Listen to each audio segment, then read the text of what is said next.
Quando Mel retornou ao território de sua família, já era inverno. Ela se surpreendeu ao ver o pai no portão, acenando e correndo em direção à carruagem. Ao abrir a porta, ele perguntou o que ela havia feito.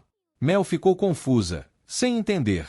Antes que pudesse pedir desculpas por não ter encontrado um noivo, o pai a lembrou de que ela era uma dama da família Marshall Hyde e, portanto, inadequada para um duque. Ele perguntou por que o duque de Galbraith estava pedindo sua mão. Mel entendeu errado, achou que o duque precisava literalmente de mãos. Mas o pai esclareceu que ele estava pedindo sua mão em casamento. O homem estava em pânico, sem saber como responder à carta do duque. Já Mel começou a suar frio, completamente nervosa. Enquanto isso, Aris relatava ao príncipe que os caçadores haviam acabado em uma caverna de monstros, e que a criatura continha uma grande quantidade de toxinas mágicas. Mas ele havia cumprido seu dever sem baixas. Com isso, Sua Alteza, Machin do Liverstall Marlan Dias, não tinha nada a temer. No entanto, Machin queria que Aris voltasse a chamá-lo de irmão Machin, como antigamente. Aris recusou imediatamente. Podiam ser irmãos de sangue, mas, 17 anos antes, quando Machin se tornou o príncipe herdeiro, Aris virou seu súdito e foi adotado pelos Galbraith. Ele explicou que precisava haver uma linha clara entre eles. Machin então perguntou sobre a cesta nas mãos de Aris, mas ele desviou o assunto, dizendo para não se preocupar. Machin, provocador, disse saber tudo sobre seu querido irmão mais novo, inclusive sobre uma certa ruiva. Aris se surpreendeu, e o irmão aproveitou para roubar um pedaço da carne seca. Após provar, Machin adorou o sabor e perguntou de que carne era feita.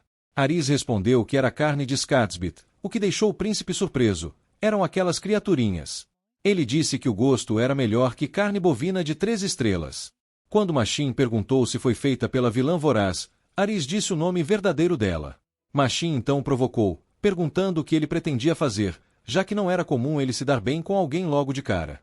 Aris ignorou e saiu da tenda, mas, no fundo, pensou que o irmão podia estar certo. Não era comum ele simpatizar tanto com alguém ao conhecê-la. E ainda estava impressionado com a dama de cabelos vermelhos flamejantes, a própria vilã voraz. Onde ela escondia um coração tão ousado em um corpo tão delicado. Ela não apenas não temeu o monstro, como ele a achou linda até coberta de sangue. Ficou completamente cativado por ela. Caos então informou que haviam tomado o controle do habitat dos Bacorns. Aris disse que pedirá ao príncipe para suspender todas as caçadas. Caos provocou o duque, perguntando se Mel participaria dos próximos banquetes. Aris perguntou se fora ele quem contará a Machin sobre o encontro deles, mas Caos fingiu inocência. Sozinho na floresta, Aris pensou que Mel provavelmente não acreditava quando ele prometeu trazer um presente. Sabia que ela achava que ele só estava sendo educado. Lembrando-se das lágrimas que vira em seus olhos, ele jurou nunca mais deixá-la fazer aquela expressão. Na casa de Mel, ela se perguntava se o duque realmente havia enviado a carta dentro de uma caixa de joias tão luxuosa. O pai contou que um mensageiro chegará 7 dias antes, montado em uma águia flamejante com o brasão dos Galbraith. Mel ficou chocada, e até com um pouco de inveja, desejando ter visto a criatura. O pai perguntou o que de fato acontecerá no banquete, e ela respondeu o mesmo de sempre. Fora atacada por uma besta mágica, e o duque a salvara. A carta dizia que o duque havia passado um momento agradável com Mel no banquete e desejava pedir sua mão em casamento. Mel, no entanto, suspeitava que ele tivesse um motivo oculto. Precisavam de uma boa desculpa para recusar uma proposta formal vinda de um duque. Por ora, o pai enviaria uma resposta. Mais tarde, Mel pensou que o pai talvez tivesse razão. Ela e o duque Mal se conheciam antes do banquete, só haviam se empolgado com a ideia de provar carne de monstros. Então percebeu, o duque não tinha ninguém com quem compartilhar esse interesse, até conhecê-la. Mel sabia o quão vazio era não ter alguém para conversar sobre o que amava. Como espíritos afins, queria que o duque se sentisse à vontade para dividir com ela suas curiosidades culinárias. De repente, a carta brilhou com uma luz dourada mágica. E Mel ouviu uma mensagem personalizada do duque, dizendo como o banquete ficou entediante depois que ela partiu, e que Caos havia comido a carne seca que ela lhe deu, achando horrível. Ele prometia visitá-la antes do fim do inverno, no 18º dia do mês de Sírios. E o 18º era amanhã. Mel entendia por que o pai estava tão nervoso, ela também estava, com o coração acelerado.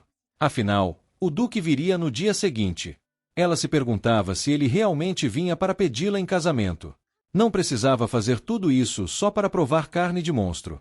Naquela noite, Mel foi dormir abraçando um retrato dela com a mãe, pensando se o Duque aceitaria a viabilidade da carne de monstros, o legado de seu trabalho. Sua mãe queria melhorar a vida das pessoas que viviam em suas terras frias e áridas. Mel herdou essa pesquisa dela. E, não importava quanto tempo levasse, ela faria o mundo reconhecer seu valor, tornando a carne de monstros incrivelmente saborosa. Na manhã seguinte, sua madrasta, a Condessa Célia, entrou no quarto, irritada por Mel ainda não estar pronta. A garota ficou com medo de admitir que havia acabado de acordar. Célia a repreendeu, dizendo que ela envergonhava o nome da nobreza. De repente, o rugido de uma fera ecoou. Mel correu até a janela e viu um bando de dragões glaciais, e Aris montado em um deles. Ele se aproximou da janela e declarou que estava ali para pedir sua mão, e, naturalmente, trouxe o presente prometido. Mel pediu que ele pousasse os dragões no pasto ao norte, enquanto terminava de se arrumar. Assim que fechou a janela, ela enterrou o rosto na cortina, completamente sem jeito com o quão elegante e impressionante o Duque parecia. A forma como ele montava o dragão era deslumbrante. E ainda mais, era um dragão glacial, algo que ela nunca tinha visto antes. Eram bem diferentes dos dragõezinhos de sua região. Célia interrompeu seus pensamentos, mandando Mel dizer ao pai que estava doente. Ela estava furiosa por Aris ter aparecido montado em um dragão, e agora entendia por que o chamavam de Duque sedento de sangue. Mas Mel respondeu que pretendia aceitar a proposta do Duque com prazer. Quando se encontraram, ela explicou que havia retornado da capital apenas no dia anterior. Ainda se preocupava com o cabelo, mas achou pior fazê-lo esperar. Cal se desculpou pela visita repentina, dizendo que o Duque simplesmente não podia esperar. Curioso, Aris tocou o cabelo dela e comentou o quanto era macio. Mel, por outro lado, achava-o bagunçado. Aris então perguntou onde poderia entregar o presente. Quando ela viu que havia um monstro dentro do saco, ficou radiante. Não podia acreditar que ele realmente trouxera um. Agradeceu emocionada e pediu para dar uma olhada. Ao se aproximar, notou que o monstro não se movia e achou que estivesse morto. Aris retirou a cobertura para que ela visse por si mesma. Ao ver os chifres e o pelo dourado, Mel não teve dúvidas, era um Moodle real. Seus olhos brilharam de alegria. Os Moodles eram criaturas brancas com 2 chifres em espiral e um terceiro, pontiagudo, na testa. Suas peles eram muito valiosas, e as douradas, ainda mais. Mas a carne sempre era descartada, o que Mel achava um desperdício. Vendo um exemplar tão raro, ela perguntou se ele realmente queria dá-lo a ela. E claro, ele queria. Segurando a mão dela, guiou-a até o coração do monstro, mostrando que ainda estava batendo, apenas adormecido por magia. Mel começou a imaginar os pratos que poderia preparar, cortado grosso, grelhado, ensopado, ou talvez assado, já que era marmorizado. Poderia usar cada parte de forma diferente. Ela agradeceu ao Duque com todo o coração, radiante com um presente incrível. Pouco depois, o pai de Mel veio cumprimentar o Duque formalmente. Ela quase se esquecera de que ele estava ali para pedi-la em casamento. Pediu então ao pai que permitisse que os dragões caçassem nas montanhas Bartós. Ele não se opôs, mas estranhou o Moodle não ser alimento para os dragões. Para sua surpresa, era para Mel. E mais surpreso ainda ficou ao ver que o Duque já conhecia seus gostos. Ela também pediu que abrissem um laboratório de pesquisa. Aris interveio, dizendo que compreendia Mel em certo nível, e, apesar dos rumores cruéis sobre ela, sua proposta ainda estava de pé. O pai de Mel, porém, ficou chocado ao descobrir que o Moodle ainda estava vivo. O Duque queria ver o preparo da criatura pessoalmente, e seu pedido foi atendido. Mel foi encarregada de guiá-lo até o laboratório. Voando no dragão do Duque, ela estava eufórica, e até achou o rugido do animal fofo.